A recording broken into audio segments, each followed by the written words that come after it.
চট্টগ্রাম সহ দেশের সার্বিক উন্নয়নে রাজনৈতিক ও সামাজিক ঐক্য প্রয়োজন। বক্তব্য রাখেন সাংবাদিক নাসিম উদ্দিন আকাশ, মাহবুব হাসান হৃদয়, Nurul Afsar, Khorshedul Alam, M A Haque O M Abdullah.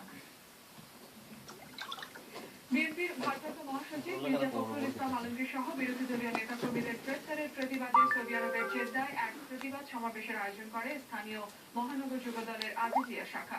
Jeddah থেকে আমাদের প্রতিনিধি মাসুদ সেলিম জানান, আনোয়ার হোসেনের সভাপতিত্বে সভায় প্রধান অতিথি ছিলেন যুবদলের সাবেক আন্তর্জাতিক বিষয়ক সম্পাদক আব্দুল জলিল। তিনি আমার দেশ পত্রিকার ভারপ্রাপ্ত সম্পাদক মাহমুদুর রহমানকে হয়রানি না করতে সরকারের প্রতি আহ্বান জানান। বক্তব্য রাখেন হাফিজ আনোয়ার, মুর্শেদ, নুরুল হুদা কারি, বাহাদুদ্দিন বাদল, ওবায়দুর রহমান ও সিদ্দিকুর রহমান। মহান স্বাধীনতা দিবস উপলক্ষে মধ্যপ্রাচ্যের কাতারে এক বনভোজনের আয়োজন করে স্থানীয় ভোলা জেলা ঐক্য পরিষদ। বনভোজনের আহ্বায়ক ছিলেন মাহবুবুল আলম, যুগ্ম আহ্বায়ক ছিলেন কামাল শেখদার, মজনু হাওলাদার, বাহাদুর হাওলাদার, বাবুল আহমদ ও ফয়সাল। কাতার থেকে আমাদের প্রতিনিধি আমিনুল হক জানান, এই আয়োজন পালিত পরিণত হয় ভোলা প্রবাসীদের মিলন মেলায়। বাংলাদেশি কমিউনিটির বিভিন্ন সামাজিক, সাংস্কৃতিক ও রাজনৈতিক সংগঠনের নেতৃবৃন্দ দিনব্যাপী এই আয়োজনে অংশ নেন।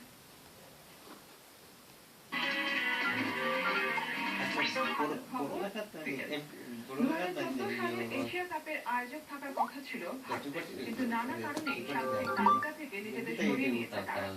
তাই দুদিন আগে এশিয়ান ক্রিকেট কাউন্সিলের এক সভায় সব প্রতিনিধি মিলে সিদ্ধান্ত নিয়েছে আগামী এশিয়া কাপ বাংলাদেশে করার। অনুষ্ঠানে এই সুখবর দেন বিসিবি সভাপতি নাজমুল হাসান পাপন।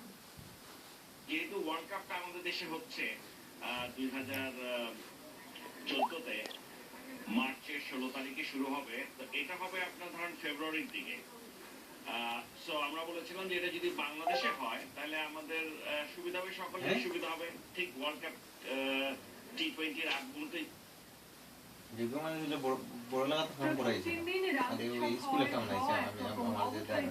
বাংলাদেশ ও শ্রীলঙ্কার অনূর্ধ্ব 19-এর প্রথম 4 দিনের ম্যাচে শেষ দিনে এসে হয়েছেও তাই। দ্বিতীয় ইনিংসে লঙ্কানদের 233 রানের চ্যালেঞ্জ তাড়া করতে গিয়ে স্বাগতিকরা 3 উইকেটে 71 রান তুলতেই ড্র মেনে নেন দুদলের অধিনায়ক। মিরপুর শেরেবাংলা স্টেডিয়ামে তৃতীয় দিনের 93 রানের লিড নিয়ে শেষ দিনে আরো 52 ওভার খেলেছে শ্রীলঙ্কা।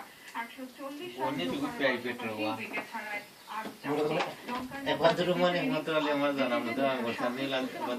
বাংলাদেশের যুবকদের সামনে লক্ষ্য দাঁড়ায় 233 রান। জবাবে বাংলাদেশ 3 উইকেটে 71 রান তুললে বাংলাদেশের জয়। তবে ম্যাচ সেরা হয়েছেন 2 ইনিংস মিলিয়ে 9 উইকেট পাওয়া শ্রীলঙ্কার তারিণী। সিলেটের মঙ্গলবার থেকে দ্বিতীয় 4 দিনের ম্যাচ শুরু হবে।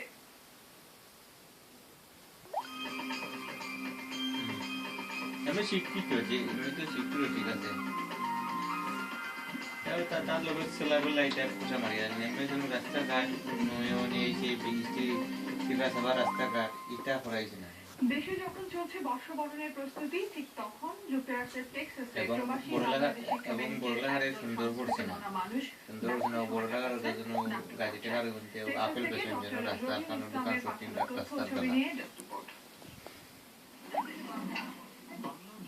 সংস্কৃতির টানে সুদূর প্রবাসের মাটিতেও একত্র হয়েছেন বাংলাদেশি বংশোদ্ভূত এই নাট্যকর্মীরা।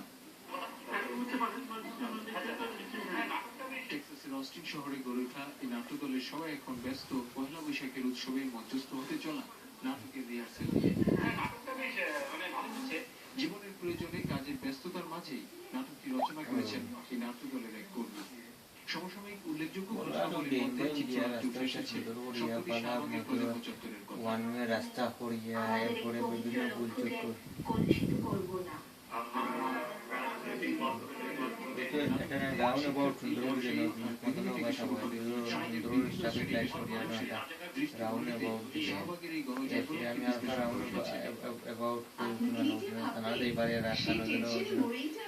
রাইটে দিয়া যেন এমপি বাড়ি যাওয়ার কোনো একটা সুন্দর রাউন্ড অ্যাবাউট দিয়া এটা সৌন্দর্য করতে পারছে না। রাস্তা পুরো পোষা করছে, ও রাস্তাগুলো নাই শুধুমাত্র দেশের মানুষকে জানার জন্য আমাদের রাস্তা করতে পারছে না। রাস্তাঘাট করতে ছাত্ররা এবং তরুণরা যথেষ্ট বুদ্ধিমান, কারণ না বুঝে কারো কথা নাচবে না। খবর শেষ করবো যাবার আগে নামগুলো আরেকবার। আজ পয়লা বৈশাখ, নতুন বছরকে বরণ করতে মঙ্গল শোভাযাত্রা সহ নানা প্রস্তুতি। কমলা দিয়ে জটিলতা তৈরি করা ঠিক নয়, গণতন্ত্র সংহত হবে না সিআইবির প্রস্তাব সম্পর্কে প্রধানমন্ত্রী। সিআইবির রূপরেখাকে স্বাগত জানালো বিএনপি, আলোচনার পরিবেশ আলফালা প্রেস থেকে 19 জনকে আটক করেছে পুলিশ। আমার দেশের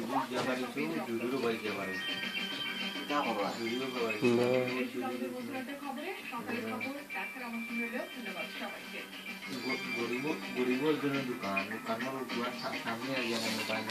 Thank you for watching. Goodbye. Next video. Bye. Okay. Bye. Bye.